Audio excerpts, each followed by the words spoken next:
Hi guys, Lynn Abrams, Straight Razor Design, Straight Razor Place. Today we're going to do another set of the one stone honing method using the circles, but today we're going to do it with the Shoubudoni Asagi stone. This is the one sometimes on the forums that you'll see people referring to as the Shoubudoni Asagi stone, and I'd like to do a few more videos actually just varying the stones with this one stone method because it works really pretty well. So first thing we're going to do is I'm going to wet that stone down just a little bit because I'm going to start creating a heavier slurry. Today we're going to use one of the new Dovo Carre, C-A-R-R-E blades. This is actually a beautiful new blade that Dovo came out with, and I'm really impressed with it. It's a 6/8 blade. I've already set the bevel on this one, so we're going to go right into the one stone honing method once we get some slurry built up here.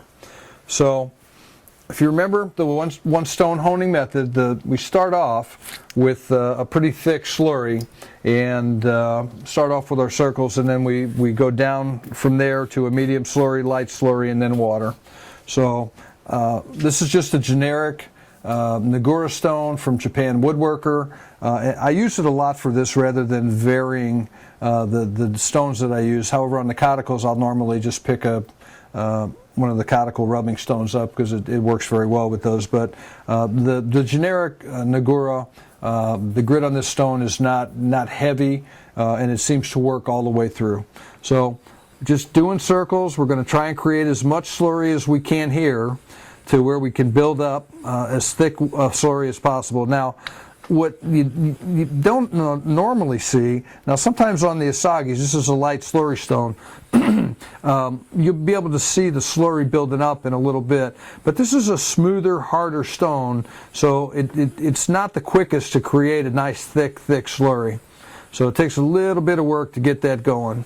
You can see now the white is starting to develop, but I like to get as much slurry as I can, not quite as thick as mud, but I really would like to have a heavy slurry on this for this demonstration of it.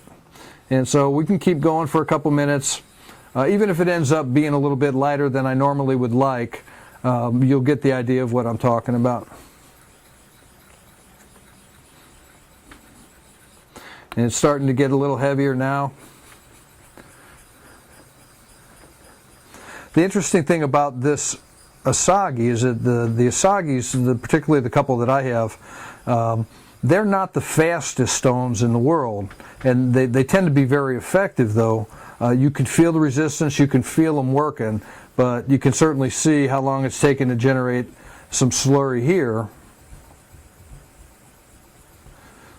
to where I can get to a point to be able to halfway call this thicker slurry versus a medium or a fine slurry mix.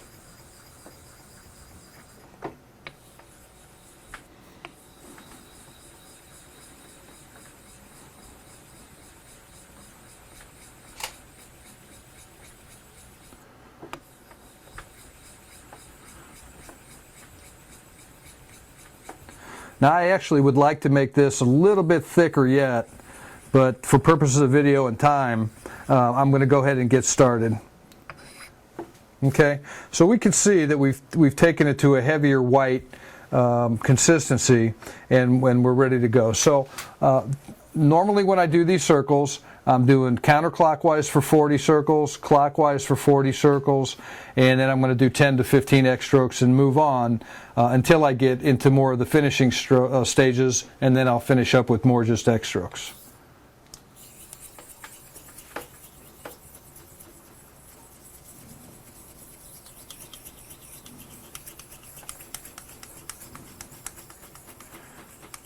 Using a little bit of pressure here, but the main thing is to keep that razor as flat as possible on the stone. This stone is probably about 7 by 2.5 inches, so it's a really nice stone to be able to use, size stone to be able to use for this process. So now we're going to do 40 on the clockwise. You can see by the water displacement on the line that the razor is staying pretty flat.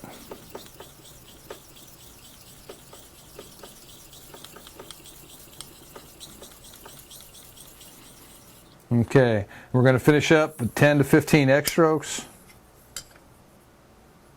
One thing is sometimes when the carved thumb notch is out, it's a little bit more difficult to get that razor going back and forth just for flipping purposes. Once you get a handle on that, you're fine. And you can use a little bit of an X into this now. You don't necessarily have to.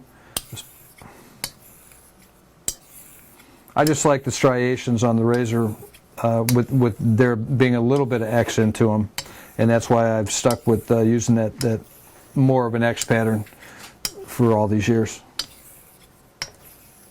I can actually feel the resistance of this heavier slurry. Even though I would like it maybe a little heavier, there's plenty of resistance on this stone right this minute where there normally is not.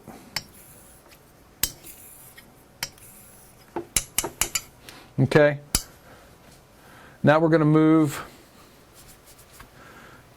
to a little bit lighter. I'm going to take that slurry down from heavy to what I would call medium. This thing doesn't even want to let go. It's a great thumb pad test. Actually, it's probably shaven at this point. Yeah, it's just taking hairs out all over the place. So we're good there. So on this, to thin it out, really all I need is just to take some of the heavier stuff off and just thin it a little bit. Not quite that light, so we'll build it up just a touch more.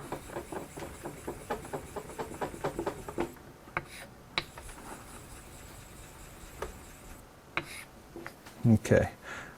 Now this even mix is, you could tell it doesn't quite have the heavy white color that it did before when I had the heavier slurry on it.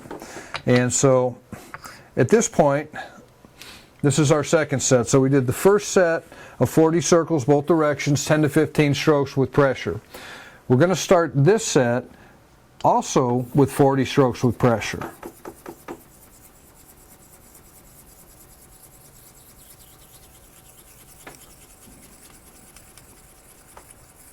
You can see just how much lighter that slurry really is.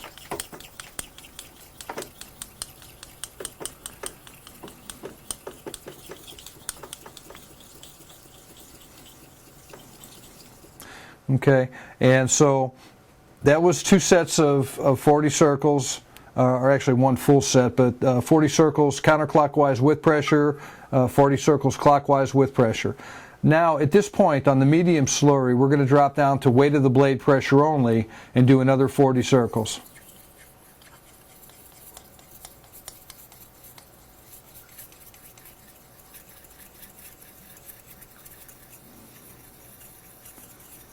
And you can tell again by the water displacement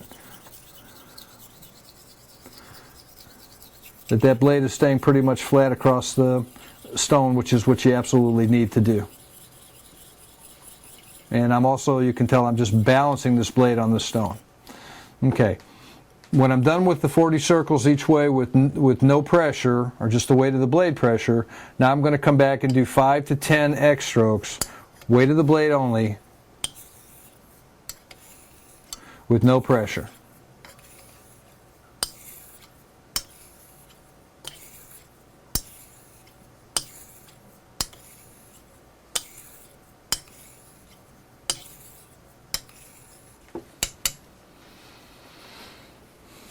All right, when we've reached this point, we're just going to thin out the slurry. At this point, we just want a light slurry.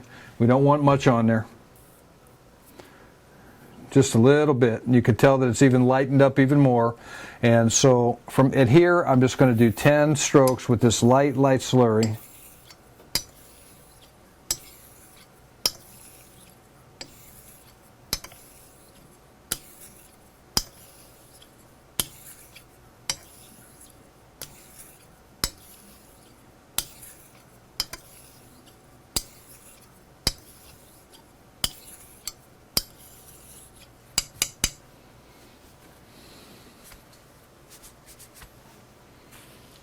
That edge is starting to develop a nice polish to it, and the bevel just set up on this thing beautiful, and obviously it hasn't had that much wear.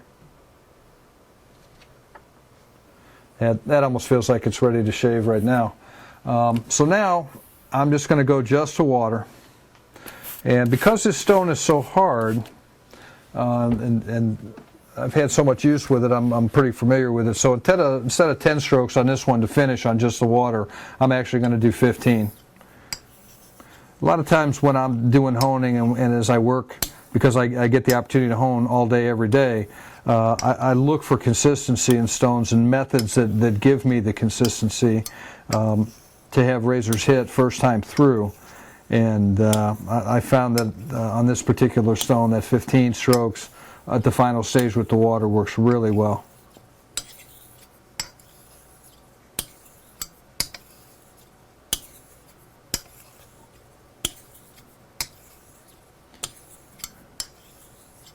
One thing is that, 15 strokes works for me.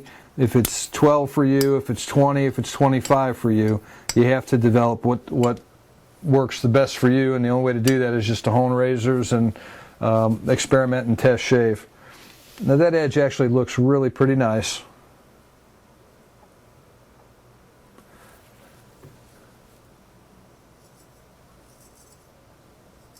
And we're gathering a bunch of hair midway without going down to the skin.